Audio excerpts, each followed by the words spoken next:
All right, and we're live. Hello, everyone. Welcome to another Believe in Magic Plays Q&A. I'll be your host, Alex Gordon, and today's guest is the amazing Scoundrel, Pop Haydn. Hello, Pop. How are you doing? I'm good. Hello, everybody. Pop, thank you for joining us. I know with your busy schedule and whatnot, it must be difficult, but thank you very much for having us today. I was wondering, for the people who don't quite know you, can you give a little description of yourself and kind of what you do? Well, I'm a full-time magician. Have been all my life since I was, in college. And started out as a street performer in the 60s, working in New York City and Washington, D.C. and Europe. And then I came out to L.A., been doing magic out here for an awful long time, and was vice president of Magic Castle for 4 years and 6-time award winner at the Magic Castle. That's great, man. Well, like you said, it's an absolute pleasure having you on with us, and thank you for making time. I know there was one question I wanted to ask, and it was from one of our admins. He asked last night because he's with his kids right now. He'll be on a little bit later. He wanted to know more about the School for Scoundrels. Okay. Well, the School for Scoundrels, we just finished our 19th year of doing the School for Scoundrels at the Magic Castle. It's a course, an 8-hour course that we teach once a year in November with Chef Anton and myself, and sometimes other people like Doc Eason, Gazzo, or Bob Sheets. And it's an 8-hour course on the basic street swindles, the 3-card monte, the shell game, and the fast and loose. Oh, that's great. So it's like street games? Yeah, it's how the games, the history of the games, the psychology of them, the moves and the ruses and how to do it, and exactly the way it's done on the street for money, and how that applies to magic, what we can learn from studying the street swindlers. Okay, absolutely. No, that makes a lot of sense. It's actually it's exactly what it sounds like then. I mean, it really is. I love that. It is a school for scoundrels. We're not teaching people particularly how to do these games as part of their magic acts, although you can, and I do. It's I think an excellent interlude in a magic act. But the main purpose of the course is to get magicians to start thinking more like swindlers and pitchmen and other scoundrels that have to call a crowd and hold their attention, control their thinking, and understand where they are emotionally, and manipulate their emotions as well as their intelligence. Absolutely. So it's almost the mentalist approach to magic. Well, I don't know. I think mentalists would value studying the street swindlers, and mentalists don't usually have the same problems that we magicians have. Mentalists don't often work on the street, or have to draw a crowd, hold their attention like we do at a trade show booth, or at a cocktail party, or at walk around situations. So there are a lot of times where we actually have to do the exact same work as the street swindlers, to call the crowd and hold their attention and control their thinking. They work on every, the presentation of, say, a 3-card monte mob is often the guy's deaf and blind. He'll wear big, thick glasses and a hearing aid and can't hear anything. That's why he doesn't hear the shills yelling, at the guy to bet. So basically, you're trying to get a decent, honest citizen to want to take unfair advantage of a blind and deaf man. And the whole scam is worked up to the point that you get him to do that.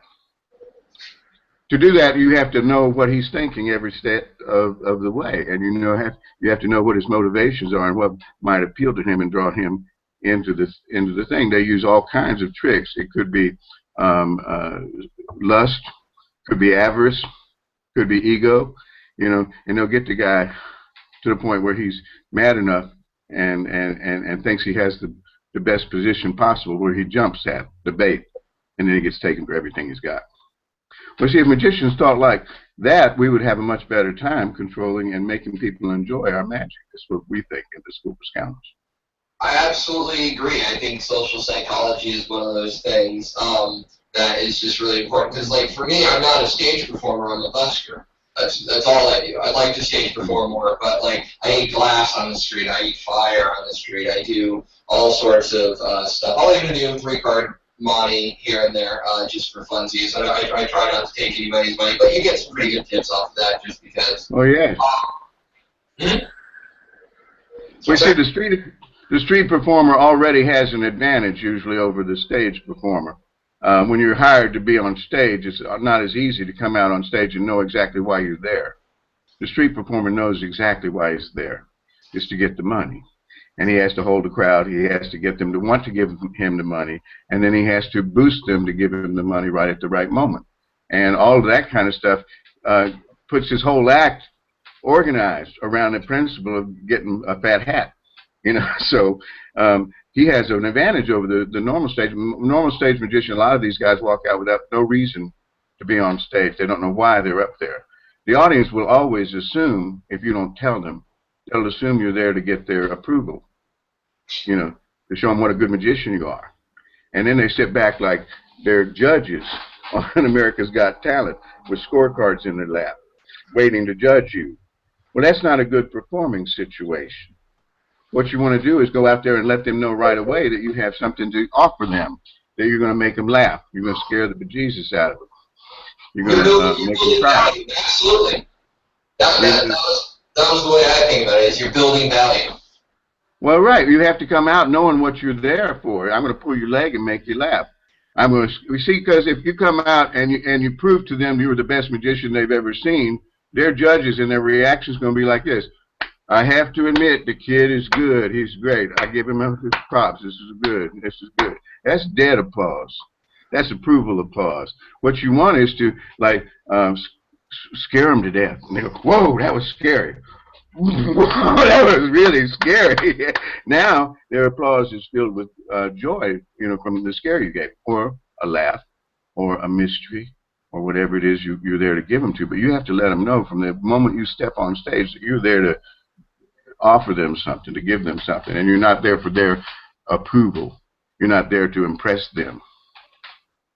No, absolutely. I mean, and that can come down, I always thought that can even come down to something simple with timing and just understanding when somebody's, you know, when somebody's expecting it, drawing things up. Magicians want to hurry to their prestige so often that they don't wait and let things happen for a second. I do, part of my ambitious card is I do the bent card goes right to the center, and then right when they snap, it pops right to the top, and you can see it visually jump. And I can't tell you how many demons like physically jump back when it happens, because it's like there's this pause beforehand because they're waiting to do it, and then once it goes, like it all goes, and it just, I mean, because you're building expectations, and they're not expecting. It's almost like reverse building expectations. There's no way that could possibly happen.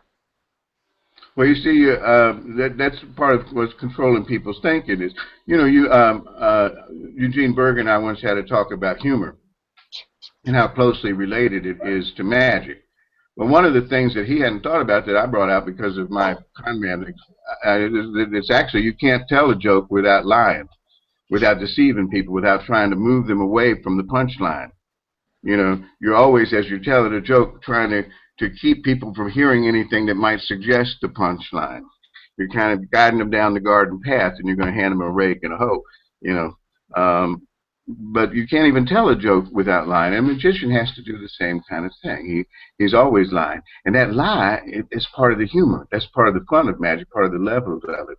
People don't usually get the humor of it until they blow up in a surprise. And then they go, oh my, he screwed us. That's when they realized that they were being led the wrong way. Absolutely. A magician's prestige is absolutely like a punchline. I've never made that parallel before. That's really good. before I get too far away from more questions, because I can sit here and talk to you forever. Let's see here. Peter Bugman says Well, I wish hi. I had that kind of time. I know, right? Listen, Peter Bugman says hi. Hi, Mom. He says, Hey, will Pop ever release his water? when am I going to release my water? Well, a lot. I'm doing it a lot more than used to.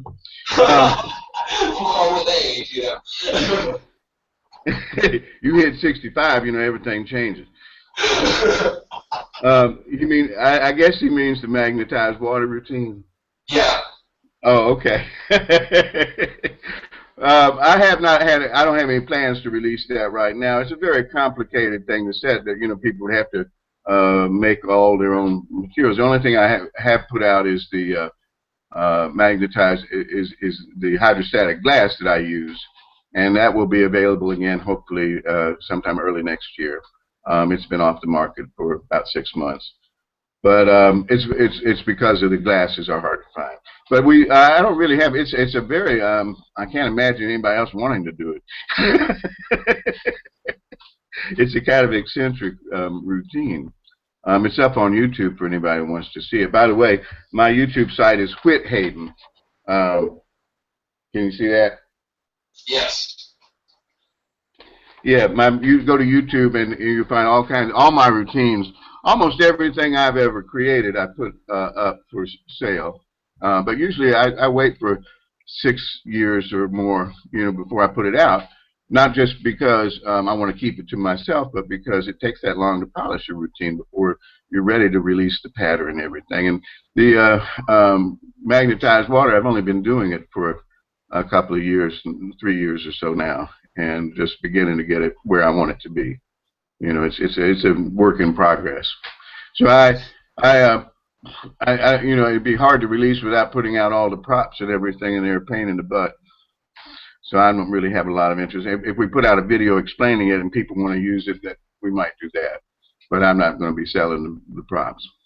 Well, that's a problem with people today. Everybody wants to just pull something out of a box and use it, and nobody wants to make anything anymore. Like, I was raised by an electrician. I like making electronic stuff, welding, stuff like that too. So, like, anytime I can, I build my own stuff. Like, I was raised by an engineer, man. So well, that's the way to do it, because you're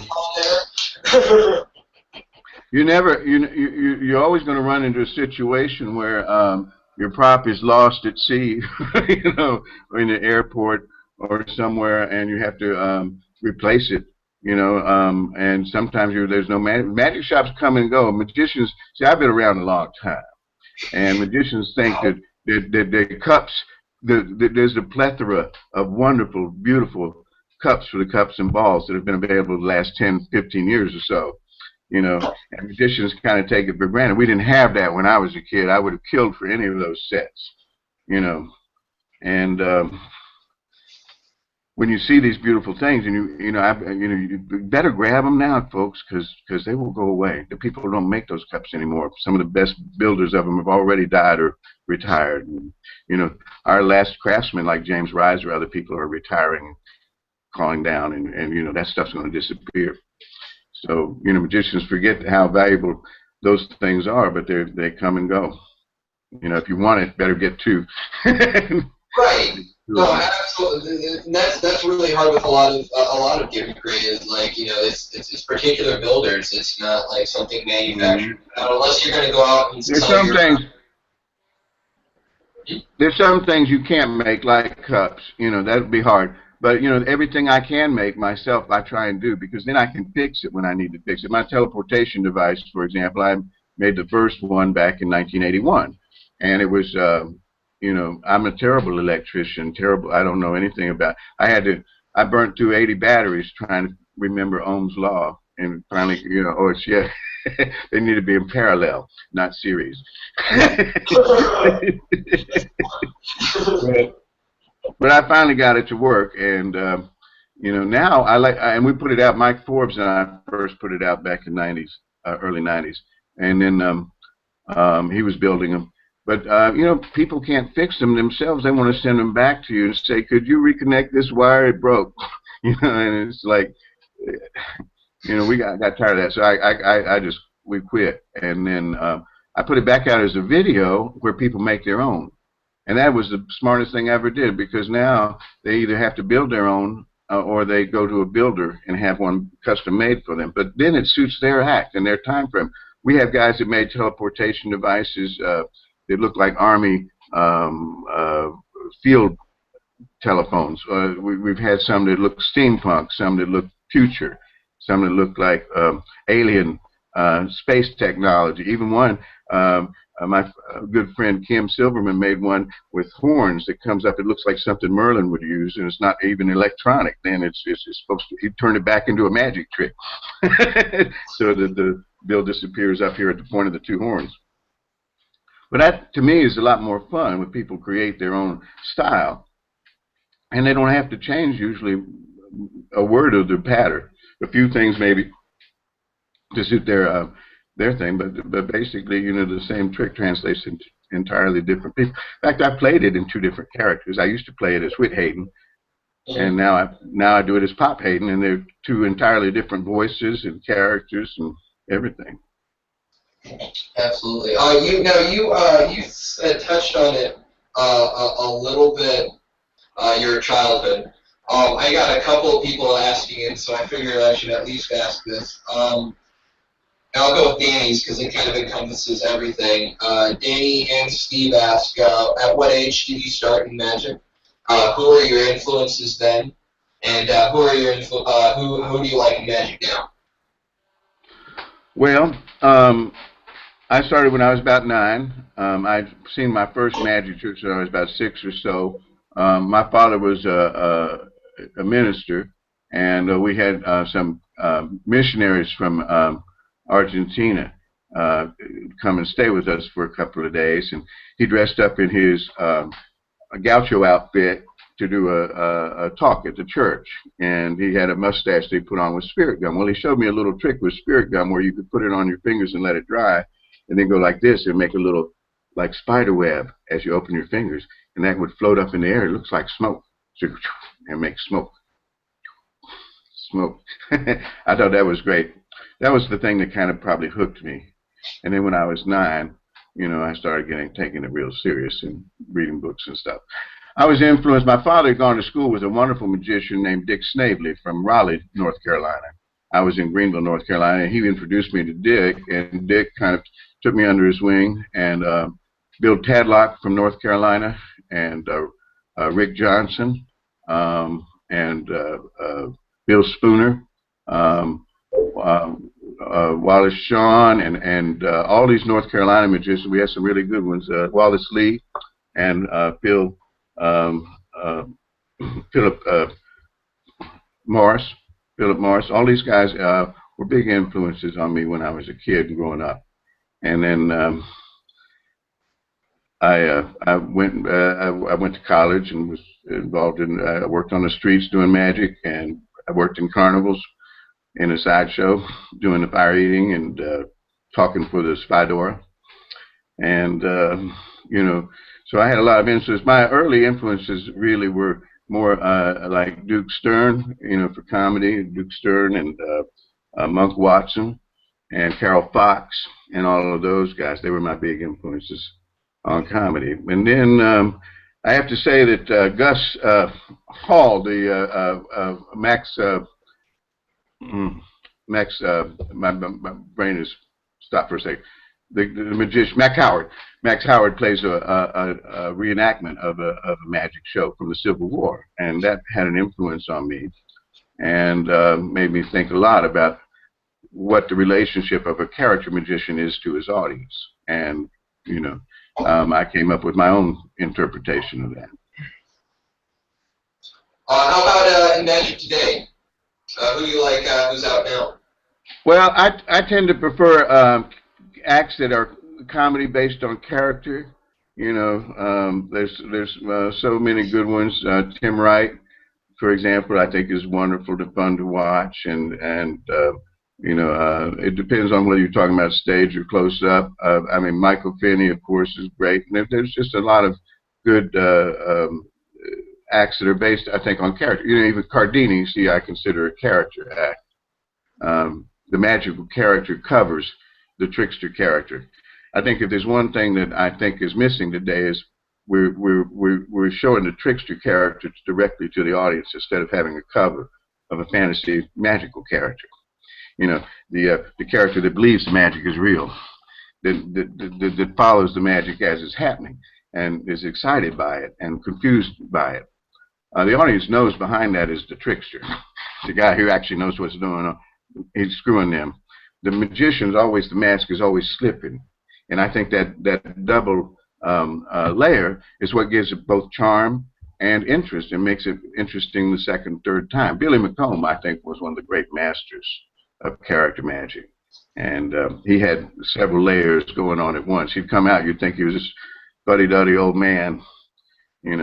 He's in his 80s. He's walking out on stage in front of Amazing Jonathan's coke-fueled crowd, and they're going, "Oh no!" He walks up. He goes, "Well, it's pudding night at the home, so let's get this over with as fast as possible."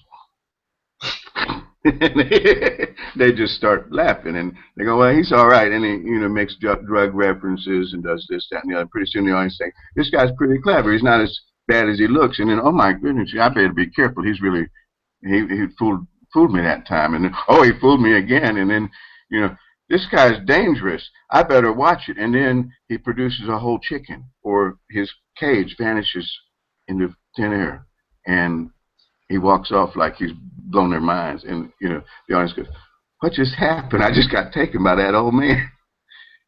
So at multi-level, you can watch that. My wife doesn't like to watch magic. She's seen so much of it all these years. She only watches really good performers and doesn't like to see anything that isn't good. She went to see Billy McComb anytime he was working. She laughed every time. She never got tired of watching him. And I think that's really the point of art. A magic show you can watch 3 or 4 times and really enjoy it, that's a good magic show. A magic show you can watch 200 times and still enjoy it, that's a great magic show. Absolutely. That's one thing I do like about character acting in magic is because inherently you're playing a part, you're aware of the fact that you're playing a part. Like you guys, like me, I don't have a character. Well, kind of. When I go out, I'm like a louder version of myself, which if it could be imagined by some, that would probably be more scary. I'm loud and self-deprecating, horribly self-deprecating, which is great because it gives me outs left and right. Oh, well, I screwed that up. I'm a piece of crap. Worthless dog crap. And then move on. And people just like, oh, okay, whatever.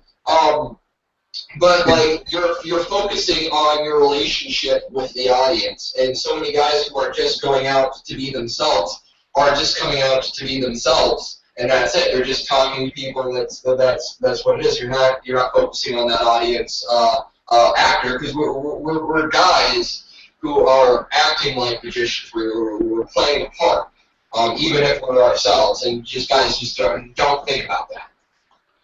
Well, I think it's a lot of magicians today, the younger magicians, have a hard time understanding that you can assert a lie to the audience, and they know you're lying. And that's part of the fun of it. They go, well, if I tell them I make it disappear, they're never going to believe that. I go, well, they're not supposed to believe it. They're not supposed to believe. They know you're lying, and they know it's a trick. They just can't figure out how you did it. A magic story is a story that the spectator tells after the show. That's the story. When we say we're building a trick in the spectator's mind, that's what we mean. We're building a memory of what he saw. We're trying to create a story for him to tell, and we want to make it easy for him to tell that story and give him the desire to want to. A good story is a good story. I saw this guy do some magic once. Yeah, what did he do? He took a coin and put it into a bottle. No way. Oh, yeah, that's what he did. No, it was a trick coin. No, I examined the coin. Well, then it was a trick bottle. No, I examined the bottle. I drank the beer out of it. Well, he must have switched coins on you. What difference would that make? I was holding the end of the bottle. The coin went through the bottom. What kind of trick coin can go through the bottom of a bottle? Well, I'd have to see that. Well, yes. I absolutely agree. Well, you see, we want the guy to be prepared to argue for the trick. He doesn't want to feel like an idiot. You know, maybe he forced the card on you. What? Maybe he forced the card. What do you mean? He made you take the card he wanted. Oh, I hadn't thought of that. Oh, well, now it's a stupid story. Right. But if the guy could say, oh, it couldn't have been a force. I thought about that too. And he said I could even change my mind. I took 2 or 3 cards. It could have been any card I wanted. So now he can keep the story. So you see, basically, you have to help prepare the spectator to tell the story. But the character is the lie. That's the fun part. That's when you look to, I bet you I can tie a cherry stem with my tongue. I bet you I can put a coin in the bottle. I bet you I can, read your mind. Oh, no, you can't. Oh, yeah? Let's try it. And then you prove it. Absolutely. It's a game. It's a game, and magicians are forgetting the fun of it. They're forgetting that lying character you're putting up is what annoys people and makes them want to play with you. You get a play face. Want to play? And I couldn't have said that any more. Like when I'm out front, and maybe this is because I'm on the street and not on stage, and I have people so up close to me all the time. But I play with people. That's all I do. That's my entire act. I'm just messing with people. It's the fun of it. It's the joy of it. It's communication. It's a wise guy involving you, swindling you into paying attention to him. Basically, when you're a street performer, everybody's headed someplace else. They got stuff to do. They walk by, they get hooked. They got to see the end of that trick.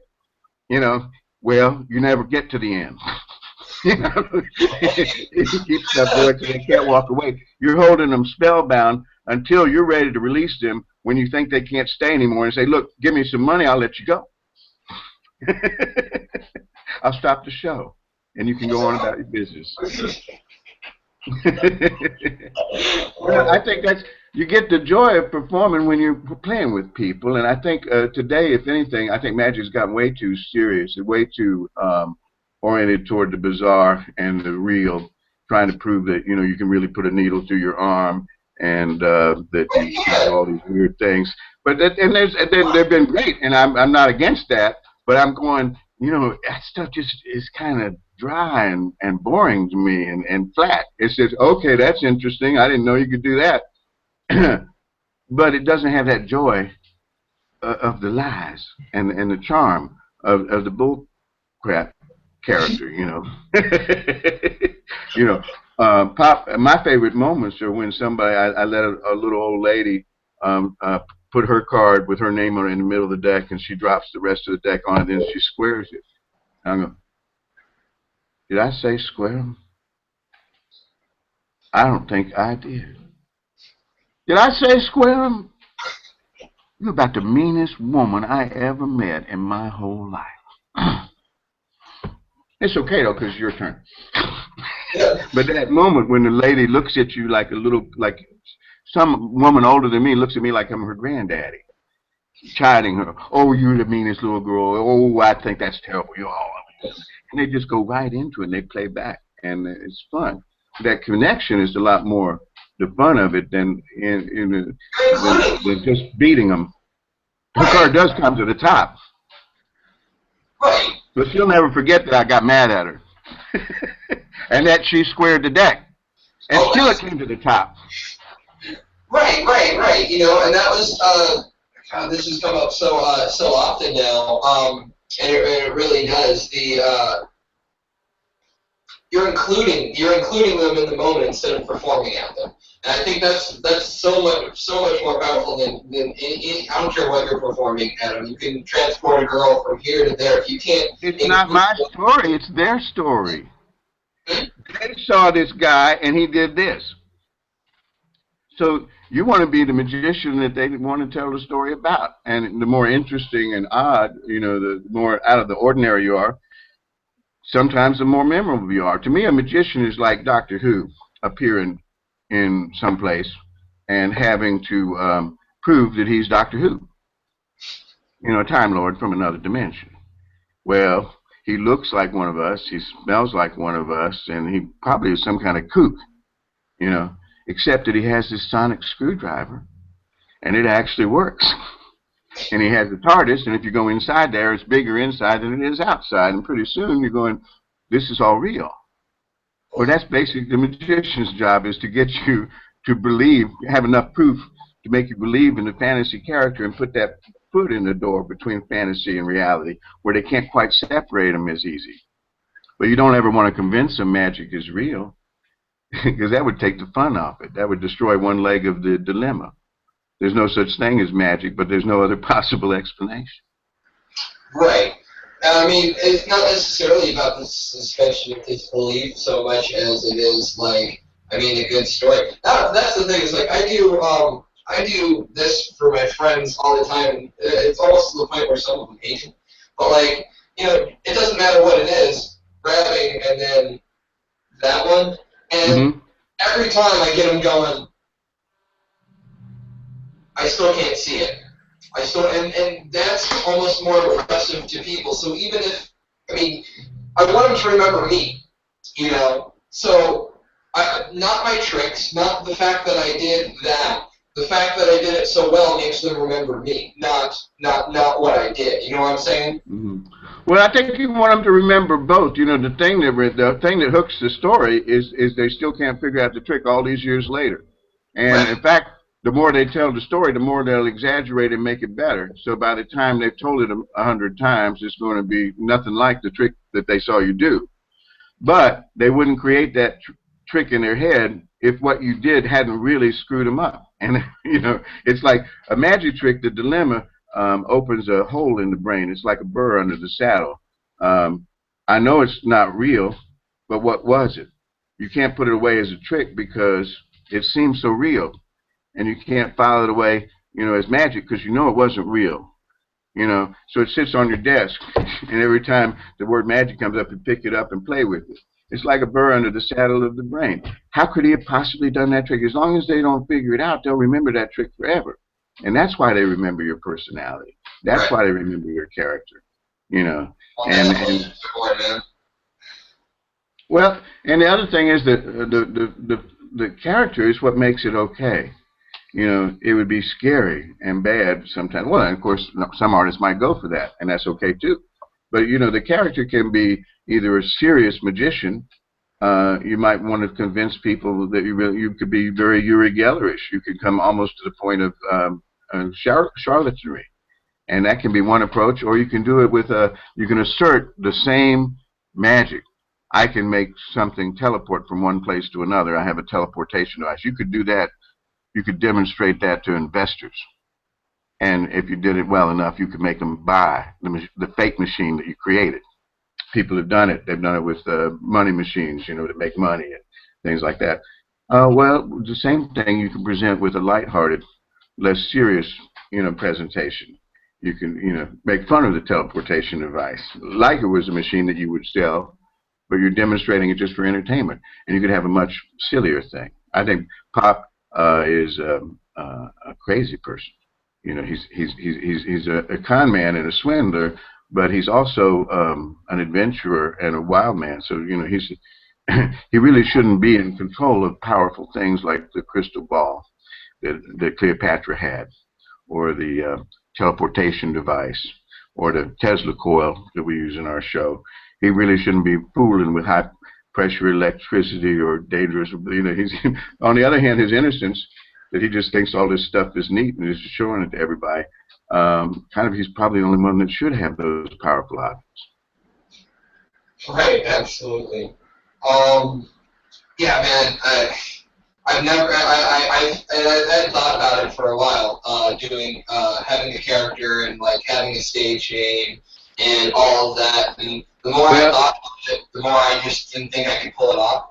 Well, I don't recommend it to most guys. For one thing, I worked as an actor. I was a trained actor, and so, you know, that to do a character that's so different from myself is hard. You know, the Whit Haydn character. I used to work without a southern accent. I'm from the South. You know, the Whit Haydn character was a fake character, that as I got to my 50s, I didn't know how to do anymore because I put it together from watching Midwestern people, young people in their 20s and 30s, you know, and copied their accent and the way they behaved. And as I got older, I didn't really have the same model anymore. So I went back to the South to find my model among the old big-eyed storytellers that I knew when I was a kid. You know, guys that sit around and spit into a tin cup in a stable and tell stories about horses and stuff. And, you know, oh, that ain't nothing. I'll tell you something. Well, Pop is just an amalgam of my grandfather and all these old men I knew growing up. And, you know, it kind of makes me smile. Sometimes these guys, something they said or did pops up and comes right out of Pop's face, you know, while I'm performing. And, you know, I didn't even expect it. But you see, the magician is like the ventriloquist. You know, the character we play, the audience knows is fake. No matter how seriously we present it, unless they think we're really a magician, really a sorcerer, they know we're kidding. So, you know, that character that we're doing is always a fake. And it's like the ventriloquist dummy. What you want is for the audience to know that you're the one doing the dummy, to know that it's your voice coming out of the dummy and your mind that's saying all these terrible things to them, and yet you want them to talk to the dummy. They can't resist it. They want to talk to the dummy. So the character you set up is going to be like that. But you see, it's the same character if you play yourself. Many great actors never played anybody but themselves. You know, Humphrey Bogart. You know, a lot of those guys from that period, they didn't have a lot of range. Right, right. Even guys today's exactly. Humphrey Bogart would not play the King of France.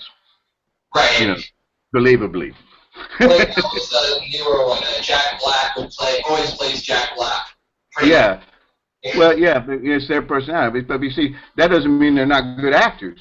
Right. Olivier is a great actor, but he's a good actor with a lot of range.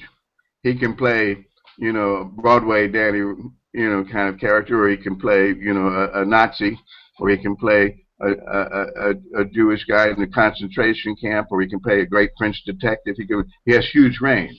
See, I don't have much range. I studied acting, but I didn't practice acting. You know, it's something it takes years of practice and playing different characters. So I know how to act within, you know, my character, but creating characters is hard.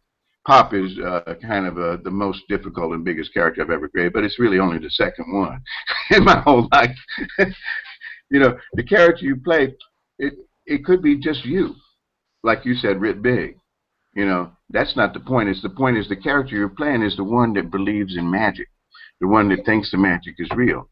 And the audience knows when I'm doing a 6-card repeat, right? The old man is counting. We have just 6 cards. Oh, there's 7. And he's confused. Somebody's been screwing with the props. He throws the extra one, we'll count again. There's 6. Okay, let's start. Now, he drops one accidentally, and the audience thinks, oh, the poor old fool, he doesn't know what he's doing, and he still counts 6. Suddenly they go, he's screwing with us. The only way that could happen is if he knew that he dropped the card, you know. And so suddenly, see, there's both characters. There's the trickster hiding behind the guy that believes in magic, you know. And they go, oh, that guy that believes in magic, that guy's fake. He's just pretending to be an old man that doesn't know what's going on. You know, behind him, some smart guy screwing with me. Yeah, I think to some extent I like to play in that angle where, because I just come out and help because I'm self-deprecating. I just come out, you know, I'm a con man. I'm here to cheat you. I'm a liar. You know, I'm Carney Trash. Like, I really just get down on myself to people, and then completely will go from that into a routine, like I'm acting like somebody completely else and just do my thing and whatnot. And they're just sitting there, and then I'll go right back to you. Who's going to lie to you about the method more than a con man? A con man's not going to say that I use thumb tips and clever sleight of hand to make your bill disappear and end up in an egg. He's going to say, I got this T device. I got this teleportation device, and that's what makes it happen. A con man is going to say, oh, no, this is not trickery. This is not sleight of hand. This is neuro-linguistic programming. I'm a genius. Oh, absolutely. I mean, it's okay. I'm a genius. Yeah. But you see, the character comes in when you start to lie. And you have to believe in your lie. If you don't, then it's not fun. You have to try and convince people, and you can convince them with some degree of seriousness or with no seriousness at all. I could take a girl out of the audience, stand her on her head, and spin her like a top. Want to see it? But it's the lies that make it fun. You know, and it can be the lies, whether they're serious lies or whether they're presented in total jest. You know, Pop is really a jester. Nobody takes anything he says seriously, but he stays in character like he's a guy from 1910 that was marooned here in the 21st century by accident. It's easy for me to play because I'm not really from the 21st century myself. From another time. I am from a very different. I'm marooned here with a bunch of other people from a very different time and place. We're about 45 minutes in. Since we're partway in, just to break up real quick. I know you said you were going to do a deal on your website. Oh yes. Let me do my plugs. Can you see this? Yes. Popsmagic.com. That's my website for selling stuff to magicians. And if you use Believe as a coupon, you get 10% off of anything for the next 10 days. For the next 10 days, we'll leave this up, and you just put in Believe in the coupon. You get 10% off any of our items. We have free shipping worldwide all the time from our website. So you're talking here. One second, I have to do a calendar check here. Today is the 12th. Is that right? No, today's the 5th. Right? So the 5th. So it means to the 15th. The 15th, yes, for 10 days. All right, perfect. So till December 15th, guys. 10% off everything. Free shipping worldwide. Free shipping worldwide. Oh, sweet. Free shipping worldwide. Bonus. Yep. All right. So we got that out of the way. That's all done in. But you have to use the coupon Believe to get the 10% off. Sweet. Well, thank you for doing that for our members. Bob says that. We really appreciate that. Let's see here. We got a bunch more questions. Let me just dive into. We'll go. Frank Tugas. Love the shell game. Anything new on it other than what you've released since your last? Well, Bob Sheets and I are in. We're starting to work together to put together the with Chef Anton the third DVD in our shell game series. We've actually done about 5. I mean, with Bob's put out 2 excellent DVDs on the shell game besides the 2 that we put out with him, and the third one will be on the hooks and come-ons that make the game actually work, the street stuff. You know, we've developed methods that make this shell game impenetrable. With the methods that Bob and I have come up with, the shell game can't be beat. But you have to make people want to bet, and then you got to flash a little leg, show a little bit of the P, make them think they know where it is, in order to get them to want to play. And that's what this third DVD will be on. Probably sometime late next year. Probably sometime late next year. All right, sorry, I was just getting a message in. Do I sound okay to you? You're a little garbled. How do I sound? You sound fine. Well, I'm usually pretty garbled, so there must be something wrong. Is it?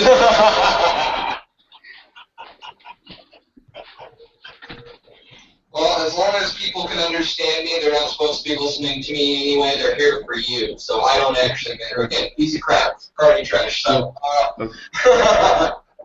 next question. Next what? Next question. Next question. Oh, Steve Cromer. What do you feel are the biggest differences between magic and magicians? Between magic and magicians from when you were starting out until now? I'm not sure what's happened in magic. Let me rephrase it. So, what do you think is the biggest difference to how magic was and how magicians act, and how that all is back when you were starting out as it is to now? Because you've been in the industry for so long. Well, I think that you know, styles change. You know, the '50s magicians that I grew up with, you know, one of the things that drew me to magic, being a little preacher's kid, was all these old men that had mustaches and drank whiskey and smoked cigars and talked late at night doing magic, you know. And I just wanted to be a part of that. And you know, the Frank Garcias and you know, people like Duke Stern. They were just, I wanted to be around them. I wanted to be grown up like them, and they were the ones that interested me. And they were like your big uncle, your wild uncle that, you know, was nobody else liked, but you thought was just exciting and interesting and not normal. And so magicians back then, they were more the wise guys. They were more the sharp hustler types, or the smooth gambler types, or you know, they were. And there are a few comedians, you know, and good comedians and stuff, Roy Benson and Duke Stern, those guys, and Frank and Carol Fox and things. But you know, magicians were either wise guys, sharp, joke-cracking wise guys, or they were swindlers, cheats, you know. But then the magicians today have gotten into where they're trying to be real. They're very much close to the street charlatans, you know, sideshow guys. They're doing magic that looks very gritty and real, and they kind of want to bring you to the edge of believing that maybe just possibly this is real. That's more like the Uri Geller kind of almost charlatanry approach. What I find is that so much of it lacks joy. You know, it's all about showing off. Really, that's the problem with it, is that if your magic is just about showing off that you can do this weird thing, what are people supposed to do with that? They just go, oh, cool. You know, there's not a lot of joy in it. There's not the fun. There's not the. People want to elicit that particular feeling. Some people all they want is the wow moment. That's what they're trying to go for, and that's fine. Yeah, but I think that's more common now than it was before. A lot of the charm is being lost because you really want to blow their minds. But you know, it's really, you can only blow people's minds once. You know, Billy McComb used to say you can only have one major miracle in a 20-minute show. You know, too many, and the audience loses the power of it. You know, so he would do 20 minutes of nonsense, he called it. It was actually wonderful magic, like the Half-Dot Hank, you know. But he didn't consider them major mysteries. Nobody thought they were close to real magic. But then at the end, there'd be a chicken from nowhere, you know, big chicken, or there'd be that cage would just melt into thin air, and that was the one miracle he ended with, and that's the one he wanted them to remember. That's the one they would hold in their brain. Because if you do too many of them, they can't remember them all, and they forget them, and they forget you. You know, but if there's just one thing that's dropped in their brain that they can never forget, you've got them forever. I was actually I was just video chatting before we got on, and that was something that came up in conversation with us, is that, like, you wouldn't use the Omni Down straight out of the gate. You wouldn't turn a dex into a solid piece of glass. Like, that's a finishing move. That's not a beginning sort of thing. You don't start out. Where do you go from there? Like, what are you gonna do next? I'm sorry. What? Oh, am I more garbled now?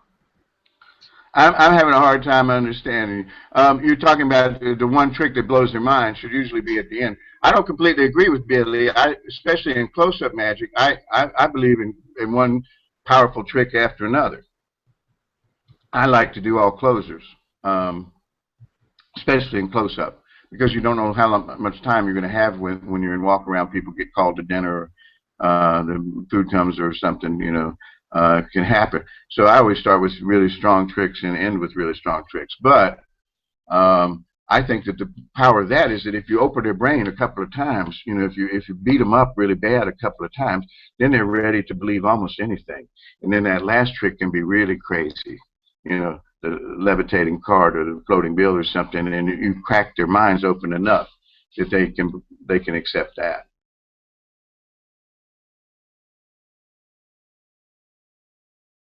I can't hear you. All right, all right. There we go. All right, so let me do this. Okay, so I just added a different mic on. Does that sound better? Yeah, I can hear you a lot better. Okay, so we'll do it like this then. Now I'm on two screens here. I'm here, and I'm here, and I'm here, and I'm here. Okay. Yeah, what I was just saying that from the standpoint we were talking about, like, you wouldn't do a Omni deck right before you do your ambitious card routine. It's something like you'd move into that. That's at the end of the routine. Like that's where it fits. You get what I'm saying? That's more of what I was talking about. It's not. I'm okay with doing powerful effects one after the other, but you wouldn't. Right, but you want to end with something more memorable. Absolutely. You want to that end was kind of what. Yes. Yeah, you want to. Well, that's the whole point of doing walk around with all killer ending tricks, because you don't know when you're going to end. You might have to end on the last trick. You know, the first trick might be your last one. So I like to do all kind of closers. But if you get to do the whole set, the last trick you do has to be the real closer. It has to be worthy of them forgetting the rest of the things you did. You know, for example, if I get to the card in the envelope, that's pretty much it. If they want to see one more, I might do something like Brainwave, you know. But it's got to be something that they will remember as even more powerful. No, I absolutely agree. We were talking. We included the invisible deck routine in that. But of course we were actually discussing an entirely different prop that's coming out soon. So that was I can't get too far into that particular conversation. But yeah, so like within the scope of what we were talking about, it kind of made sense. I do absolutely agree with making everything. Well, I mean, everything doesn't have to be powerful. Some things are just fun. Like my opener is a 3-coin. Well, you see, that's. Mm-hmm. Go ahead. That's the thing. They don't have to be, especially if you're not under pressed conditions, like somebody doing table hopping, say. Then you can take a lot more time doing things that are more interludes and fun and silliness. You know, a magic act can be made of different things. You know, one trick might be to pull their legs, another one might be to scare them, another one might be to make them laugh. You might want to have all of that in your show. You don't have to just pick one. In fact, the more variety, I think that what I recommend that magicians do more of is put emotion into their act. And I don't mean telling people about somebody that had an emotion once in history. I mean, magician needs to have emotions. He needs to be getting mad at the audience. He needs to be getting frustrated. He needs to be treading water and trying to talk his way out of a tough situation. He needs to be charming, and he needs to be all these different things that can come up. You need to look for places in your tricks where you can relate to the audience. Did I say square them? You know, or take a card, any card. You put it back already? I did. You know, you can all play all kinds of different emotions and feelings, and that's what makes it interesting in the audience, the interplay between you and the people involved with you. You know. Well, absolutely. Like one of my favorite things to do is I'll take and have somebody pick a card, and then when they start going for it, I'll do that. Be like, any card you want, any card, take it, go for it. You know, and and they really could take any card. I've had people not take the card and whatnot, and I'll just move into other things. Like, you can use that as a force and be like, no, you could have chosen any card. Like, you didn't actually choose this. But it's this nice moment where you're sitting and, like, you get to put it on them. So much of magic is on us. So much of the time is on us, and it's nice to be able to put some of that pressure, some of that that feeling on them. You get what I'm saying? Yeah, yeah. Well, I think it's mainly when they listen emotion. If you're playing with a 2-year-old, you play emotions. You run emotions by them. You know, it's oh, you're so smart. Oh, you fooled me. Oh, you're so mean. Look at you. Look at what you did. Well, you know, to me, that's what you're doing with the spectators. Really, you're trying to get them involved with you. You know, you believe me, right? And you wait for an agreement. You wait for them to play back. And I think that's the other thing magicians tend to, they act like they're working to a mirror, when really you have to wait for the spectator to come back with agreement. You know, you have to look for it in their faces. I'm putting the coin in this hand. Wait for them to, yeah, you know, and then go on. You know, you got to wait for that second, you know, when you realize it's landed. Magicians tend to forget it takes people a second or so to catch up, to file and remember what they've just seen. You have to give them that half a second for them to file the information they've just seen, make a picture of it. If you're taking a card out of your pocket, you pull it halfway out and you stop. You know, you stop here and let them take a picture. And then you pull it out and then you show it. You know, because they have to file this in memory, or you know, it'll be lost, and then they won't remember all the important premises of the argument. Right, absolutely, and that I just think is something that we had kind of touched on earlier with the idea that timing is so important, and people just run through their effects. They're so eager to get to the effect part that they're not focusing on the fact that this is supposed to be fun, and it's not even important half the time. They're not enjoying the journey, but more than that, they're not letting people remember the effect. On our Pitchman DVDs, the senior Pitchman reunion, we did interviews with 17 to 30 over the 2 DVDs.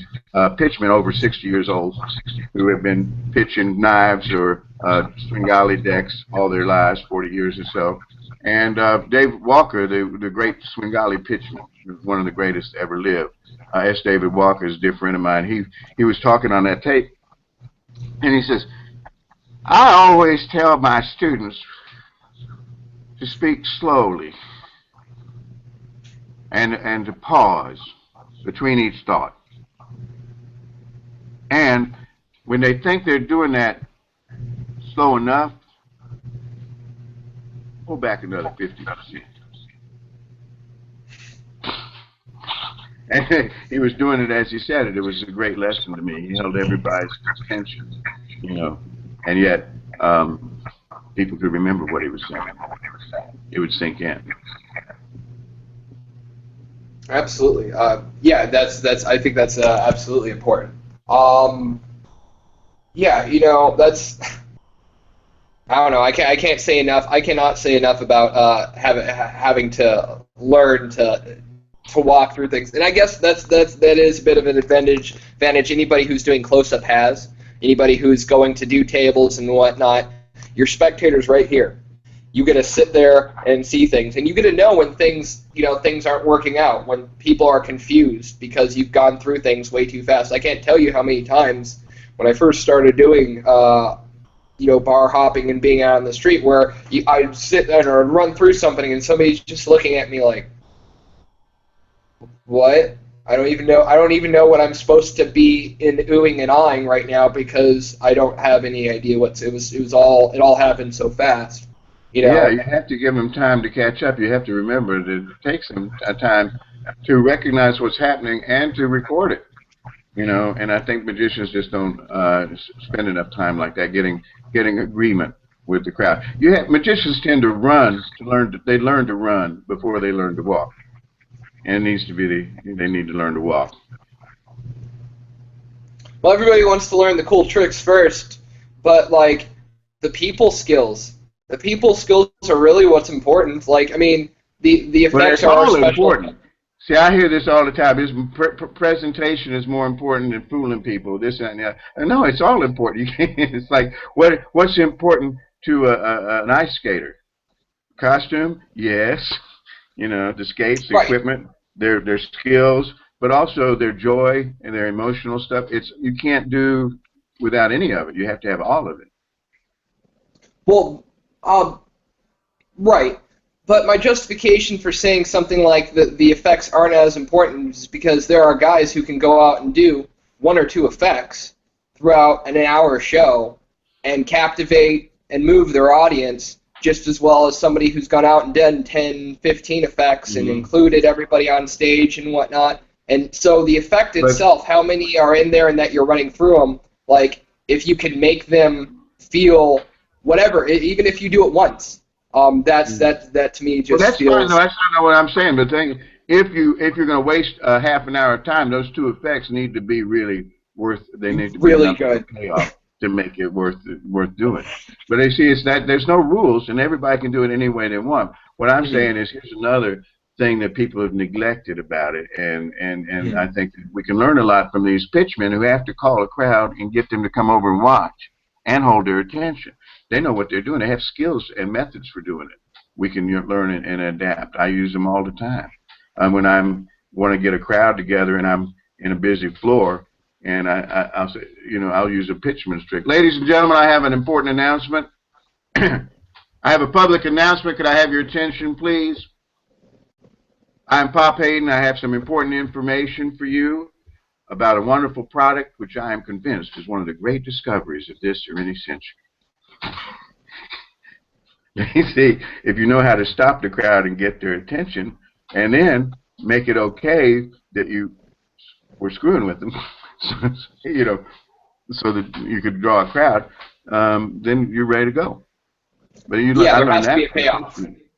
Yeah, you know, the show, you know, I sell them. I could go into a crowd and just start selling the Amazing Miracle Oil that way, and do the whole pitch and for fun. I do that sometimes for you know, theme parties and stuff in Hollywood or San Francisco. They'll have a steampunk theme or old west theme or something that where the medicine pitch would be appropriate, and I'll just do the medicine pitch and won't do any magic.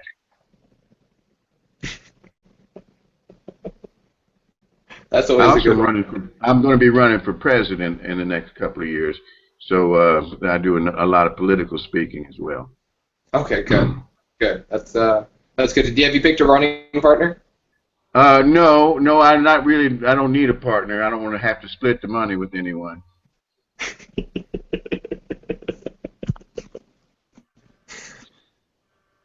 I well, you see, I'm running on the American Confidence Party ticket. We're trying to bring more confidence to the American government, professional confidence, not the amateur hour that you've been getting. Yeah, I hear that. We think by Oh, organizing the graft, we can provide the same kind of government people are used to, but at much lower cost. much better. So better value, lower cost. I like it Organized already. crime is a lot cheaper in the long run than disorganized crime. It's a mess up there in Washington. It could be straightened out really easy, I think.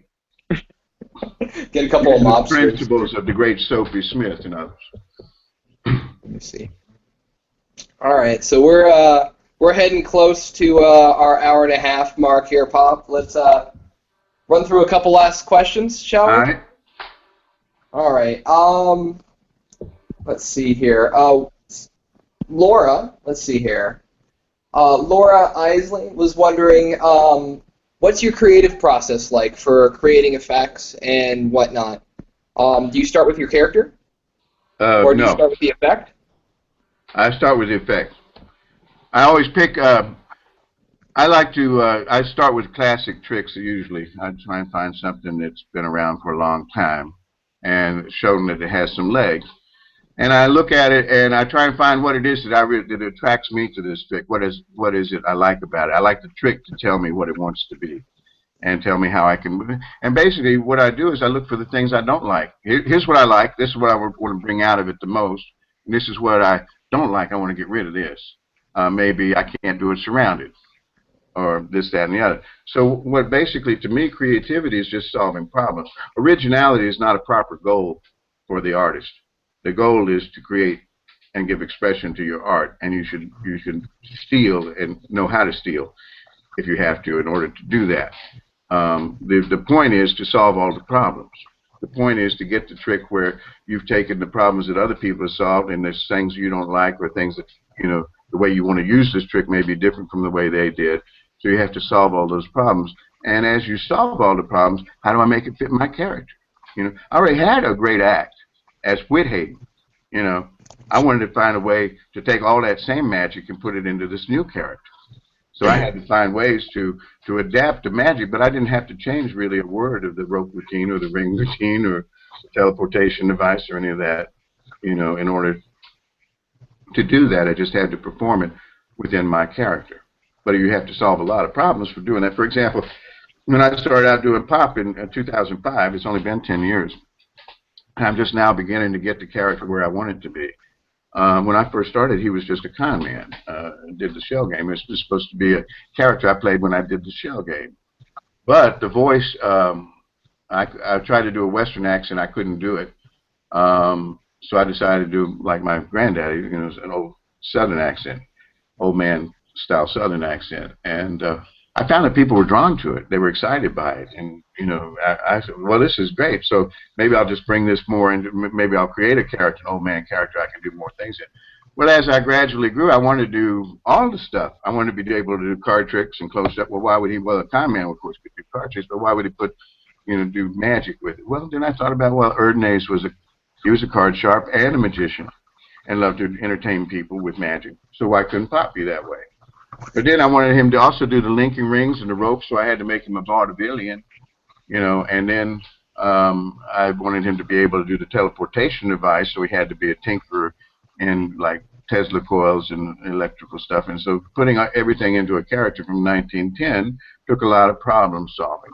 But when those problems are all solved, what you have is something original, something different, something that gives expression to what I think magic is all about. I like that, the pursuit of originality through solving problems. I really like that is what I think. I think that's what creativity is to an artist, it's just solving problems. I want to get this image, and I got an image in my mind. How do I get it out on the paper? What do I need to, you know, make it on film? You know, that's all really more solving problems, you know. But you start with the story. Let's see, you know, it's like you have to, you know, have a trick. I already have the trick. I have a classic trick, so now I just have to adapt it, you know. But if you know, I have to create a story for my character, and I have to bring my character up to the present, to this audience right here. Why am I here in front of these people? And I think that's another thing. Magicians, they take their character as purely a stage thing that they adopt when they get on stage and drop when they get off. I think that's one of the reasons why it's not good to do a character like Pop unless you're willing to keep it up all the time. What I'm doing is kind of like Chung Ling Soo. I have to play Pop in public all the time. Because it's like ripping the head off Charlie McCarthy. You know, people go, they knew it was fake, but they don't want to see it. They know Pop is an actor playing the part of a magician and having fun playing a part of an old character from 1910. They instinctively know that. But they want to believe that the voice and the character, the person is real. They know I'm not really from 1910, but they kind of want to believe that this funny old man and his funny way of talking and everything, they want to believe that's all real. So I have to play it all the time. You know, I wouldn't recommend that. I don't mind it because I am an old man from the South, so it's not a big stretch for me. But I won't recommend playing a character much different from who you are in normal life. You exaggerate who you are in normal life and change the history of the character. See, you're still, I could be Whitney Haddon, the little guy from North Carolina who was great at card tricks and stuff, and but I could add a little bit of magic to my history. You know, that I always had this ability to change little things with my mind. You know, but I didn't like to show people because it weirded them out. But then I found magic, and I thought these are people like me, and then I found out they were all trickery. But card tricks were great, and I enjoyed doing card tricks. I was real proud of that. I was never proud of the magic stuff I could do because it weirded people out, and besides, it wasn't any skill or anything. It's just something that was natural. So now trying to show card tricks, and when I get in trouble, I resort to changing the card with my mind. Changing the back of it, changing the front of it, doing what I can. So you see, you can write the magic story into your own personal history without changing who you are or what your history is very much, just adding the magic quality to it that explains your magic. And you don't tell people this story. I don't tell them I'm from 1910. I don't have to. That's pretty much obvious. You know, somehow this guy's not, he's out of place. But I don't tell them my story. Why would I? The real character wouldn't. He'd be here for a reason. I'm Pop Haydn. I was blown into the 21st century by accident, not entirely my fault. I have to make a living here however I can, so sometimes I sell some medicine, sometimes I do magic shows. This lady just hired me to do some magic for her guests. You're one of her guests, take the card. You know, that's all behind me in my mind. I don't tell them that story, but that's what brings me to asking them to take the card, and that's where my character is at that moment when it turns out he's in character and he's playing the role. I don't have to tell them the backstory. They're supposed to sense it's there, and they're supposed to want to know more. Well, and that's because you have such a, I think, because you have such a firm grasp of who you are at that point in your mind, who Pop Haydn is. And it turns, I talked about this on my last one, pretense. Pretense is so important when speaking with people. It comes across so heavily. So, like, if you don't believe something yourself, how is anybody else supposed to believe it? Right. Well, also, you know, to me, by being a silly character, over-the-top crazy man, you know, people don't, they're not as easily hooked ego-wise when I beat the crap out of them with my magic. You know, it's like, it's kind of nicer, you know, it's hard to take offense and be threatened by a crazy old man like Pop. So, you know, the character takes some of the threat out of the magic and makes it a little easier to get people to play along.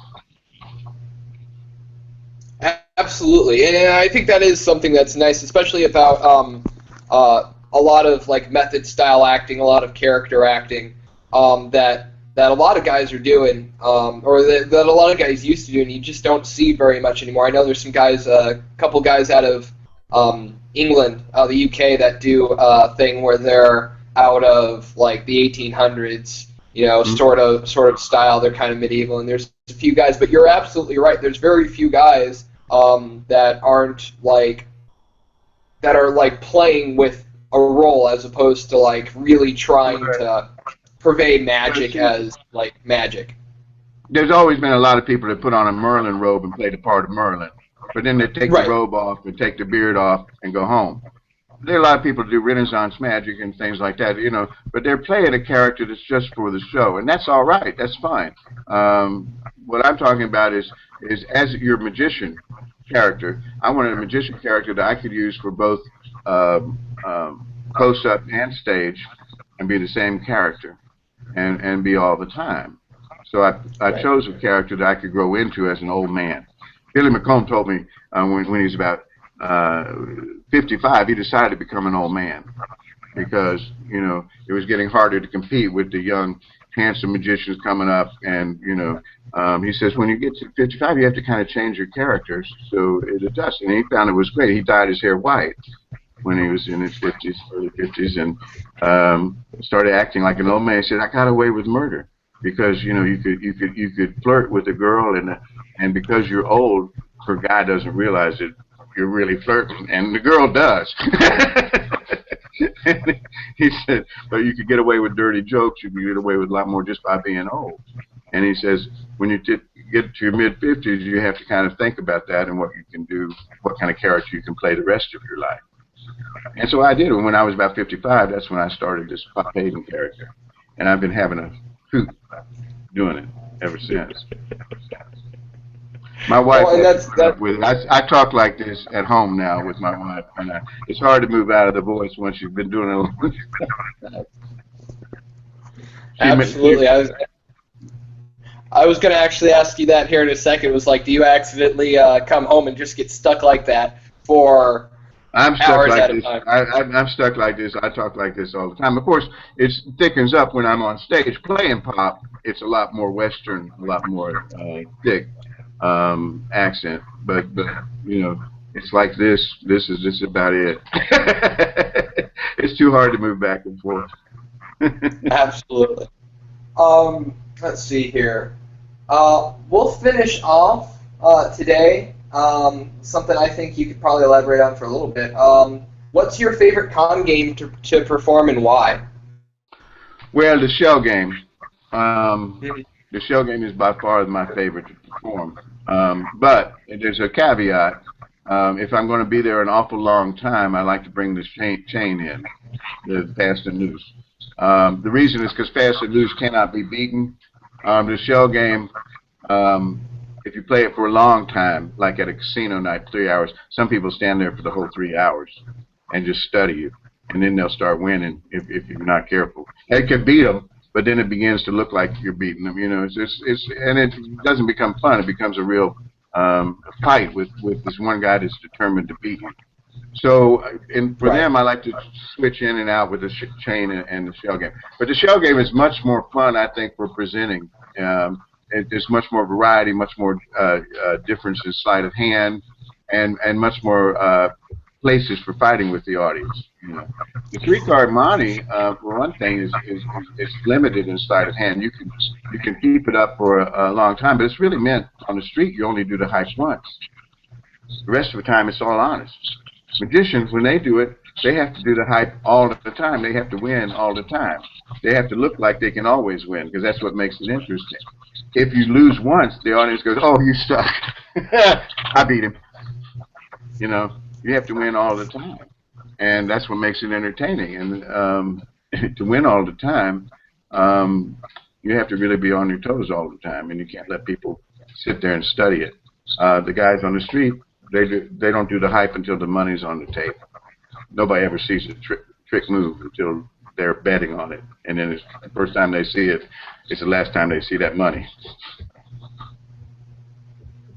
Yeah, yeah, I hear you there. But the shell game, I've got so many tricks with the shell game, I can keep that up for hours, you know, and keep people going with it, you know, with the two-piece system and the maneuvers and the Haydn turnover and all the moves that we've come up, and all the trick pins and sheet stack with the chips. There's so many different things we've got going for us that you could do it forever. And that's one of the reasons I like it. But it's also, I think it's a lot more fun. The three-card Monte has a stab at the heart, where the person's taking unfair advantage. They see the bet corner or whatever, and when they reveal that that was wrong, it's like that's where you tear the mask off the con man, and he puts the sword right through their heart. And it's, you know, it's a little mean-spirited, really. And on the street, it's even worse. On the street, you're revealed as not only a stupid guy that's just been taken, but you also were trying to take unfair advantage of a blind and deaf guy, so you're not a nice guy either. You know, and you get, it's like ripping your face off. You know, it's not a friendly game at all. Well, and then fast and loose. That's the one where you have the coil and you have them stick their finger in and you pull apart, right? That's it. Or the endless chain, a loopy loop. I've seen it done with a belt. Picking the garter. Yeah. I've seen it done with a belt, even. Yeah, that's the pricking the garter version. That's the original fast and loose. That's from the Middle Ages. Right. It was told to me by as a carny trick. It was something that they did at festivals and carnivals as a scam trick. It goes back to the Middle Ages, and it was called pricking the garter. They used to do it with the garter that came. They held their stockings up. You know, men's stockings were held up with these cloth belts, and that was the garter. And that garter was about 5 feet in length, and they would wrap it into a circle and put it on the barrel head, and people would try to stick it with a stick into the hole that would hold fast, into the fold of the belt. That was called in the 30s the strap, or the belt, or the old army game. Actually, all of these games were called the old army game, because that's how you get somebody to play. Make them feel like a tenderfoot. You know the old army game, right? Well, no. Oh, you better learn it before you get taken. Let me show you. And that's how they get introduced to it. And it's always, then they pull out the 3 cards, or then they pull out the shove game, and they call it the old army game. Well, that's the way where the name Monte came from, was the same kind of thing. Monte was a Spanish card game played in Mexico in the West. And Easterners coming out to the West had heard of Spanish Monte, and that's the game you have to play out there. That's the gambling game. It's either Faro or Spanish Monte. And they'd get on a train or something, and then somebody say, do you know the Monte? You've heard of the Monte? He said, yeah, I've heard of it, never played. Want me to show you how it's played? It's really an easy game. Uses 3 cards. 3-card Monte. Well, this is the 3-card version. Oh, see, I never knew that. I do, because I do both 3- and 2-card Montes. That's really interesting. And I'd heard of it. As like, because I've heard of Spanish Monte and whatnot, but I never connected. Monte means mountain, and it's just a stack of cards. It's a big stack of cards. They turn them over one at a time, like Faro. And it was a board game, kind of a table game, gambling game. But that's where the name 3-card Monte came, because they wanted to make people think they were learning something that would make them less of a tenderfoot. And I hear, let me help you. Yeah. Oh, you've never heard this game? You better watch. Somebody's going to take you with this unless you learn how to play it. Let me show you. I'll teach you how to play it. Okay, now you're down 200. See, this is exactly what I was talking about. Somebody was going to take you. Got it. One more. All right. Well, we're about at an hour and a half. This has been absolutely tremendous fun, Pop. Well, it's been fun for me too. I would have just been sitting around drinking coffee and reading the paper. I don't usually get up this early. Well, thank you for spending so much time with us, and for that great bonus code. That's absolutely awesome. This has been really, really fun, and I think. Don't forget, believe, Pop. Mm-hmm. There you go. Pop's Magic. Coupon believe, 10% off. Yeah. And there you go. Here, let me go to this one. Extreme close up. Woo. So. That. Oh wait, no. You're sidewise. Sorry, sorry, I accidentally muted myself on my phone too. Great way to end the show. That being said, yeah, we're gonna call this one a day at this, and just one more time, thank you so much, Pop. I want to thank Laura Isley for doing the booking and putting all this together. If it wasn't for her, we wouldn't be able to put this together. Hi, Laura. And then. Besides that, thanks to the entire Believe in Magic team. You guys have been great, doing great jobs, openings, closings, content, whole 9 yards. So I want to thank you guys. And one last time, thank you so much, Bob, for hanging out with us. This has been tons of fun. My pleasure. If you want to hold on for a second while I end the broadcast, we can close this out, right? All right. So thank you very much, guys. You guys have a great night.